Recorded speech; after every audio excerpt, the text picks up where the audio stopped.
안녕하세요. 반갑습니다. 이국영 강사입니다.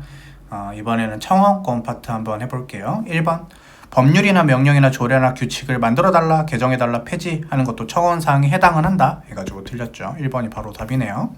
그 다음에 청원이 청원법상 처리기간 이내 90일이죠. 처리가 안 되면은 이의 신청할 수 있다. 맞죠? 그 다음에 우리 청원 관련된 정부 정책 관련된 청원은 국무회의의 심의를 거쳐야 된다. 그래서 국무회의의 심의를 거쳐야 되는 몇 가지가 있었죠. 맞죠? 그 다음에 청원권 행사에 대해서는 넓은 입법 형성권을 가지고 있습니다. 그래서 청원권의 내용으로 보장할지도 폭넓은 입법 형성권 인정이 된다. 해가지고 문제가 쉬웠네요.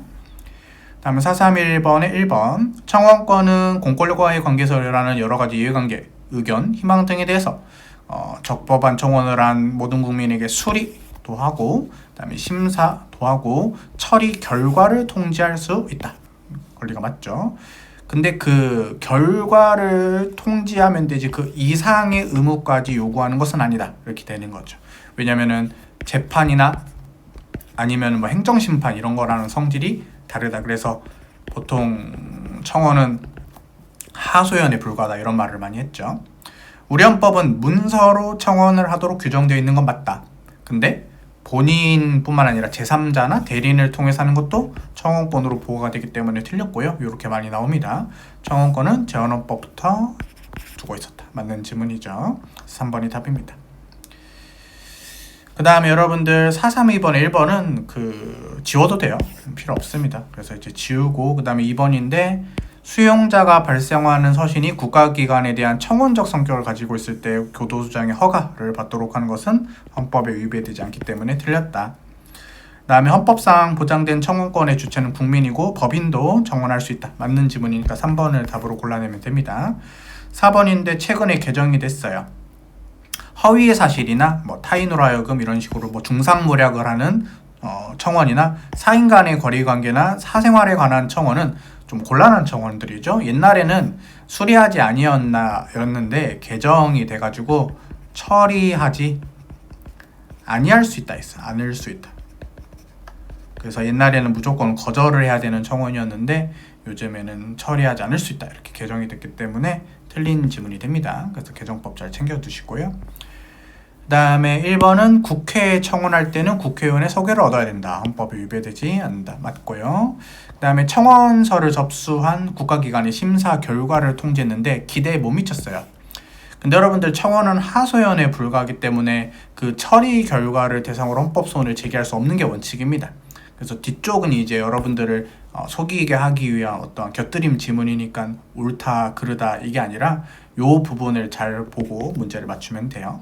그 다음에 청원기관의 장은 접수한 때는 90일 이내에 처리 결과를 알려야 되고 문서로 해야 된다. 전자문서도 포함된다.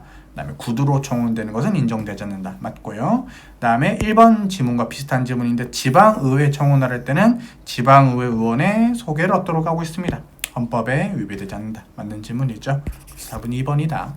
그 다음에 요거는 시험에서 많이 나오는 지문 중에 하나죠. 청원은 국회에 청원할 때 30일 이내 100명 이상의 찬성을 받고 그걸 이제 공개되면은 30일 이내 10만 명 이상의 동의를 받도록 하는 국회 청원 규칙 조항은 헌법이 위배되지 않는다. 틀렸고요. 그 다음에 국가유공자가 철도청장에게 나 기능직 공무원으로 뽑아주세요라고 청원을 합니다.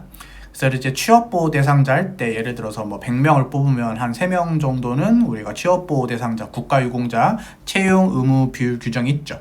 그러면 채용 의무 비율 규정이 있으니까 무조건 내가 공무원으로 들어가야 돼요? 아니죠. 그 사람들, 그러니까 국가유공자들끼리도 경쟁을 해야 되죠. 그래서 바로 자신을 이용해 달라고 할 수 있는 구체적인 신청권까지는 인정되지 않는다. 이렇게 되는 거죠. 그 다음에 수십만 명이 청원을 하는 경우에는 3명 이하의 대표자를 선정해서 청원서에 표시하면 되겠고요. 그 다음에 법령에 따라 행정권한을 가지고 있거나 행정권한을 위임 또는 위탁받은 법인 또는 단체 또는 기관이나 개인, 이것을 우리가 공무수탁사인이라 하는데 이 공무수탁사인에 대해서도 청원을 할 수가 있기 때문에 틀린 지문이 됩니다. 그래서 3번이 적절한 지문. 그 다음에 공개 청원을 접수했다. 그러면 이제 청원기관의 장이 접수일로부터 15일 이내에 청원 심의의 심의를 거쳐서 공개 여부를 결정하다. 15일 이내에. 그럼 공개하기로 했어요. 그러면 30일 동안 의견을 들어야 된다. 맞고요. 그 다음에 90일 이내에 아까 우리가 풀었던 지문인데 결과를 알려줘야 되기 때문에 틀린 지문이고, 지방의회 청원을 하려면 지방의회 의원의 소개를 받아야 된다. 라는 것은 맞는 지문이다. 그래서 쉬운 지문이네요. 다음에 마지막 질문을 한번 보겠습니다. 우리 공무원이 직무에 관한 사항에 대해서 소개를 해주는데 금품이나 이익을 수수 또는 약속했다 해서 브로커 같은 행위라는 것이죠. 그래서 청원권은 침해하지 않는다. 그 다음에 청원기관의 장은 동일인이 같은 내용의 청원서를 같은 기간에 2건 이상 계속 귀찮게 반복 청원할 수 있다. 그러면 나중에 제출된 청원서는 반려할 수 있다. 이렇게 되는 거죠. 그래서 2번 맞고. 그 다음에 3번인데 이건 이제 재판 청구권이랑 좀 섞였는데요.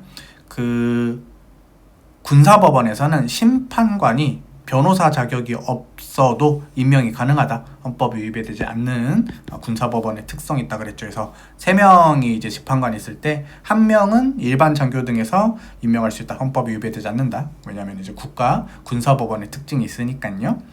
4번인데 요거는 여러분들 중요한 판례입니다. 그래서 최신 위헌 판례인데 비용보상 청구권을 6개월 이내로 규정한 것은 군사법원법 조항은 헌법 위반이 됩니다. 그래서 비교할 게 여러분들 옛날에 형사소송법 조항은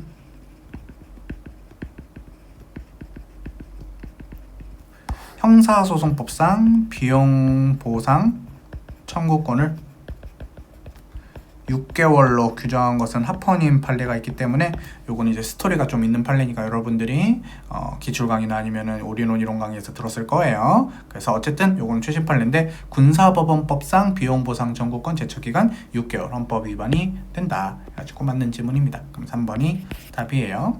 네.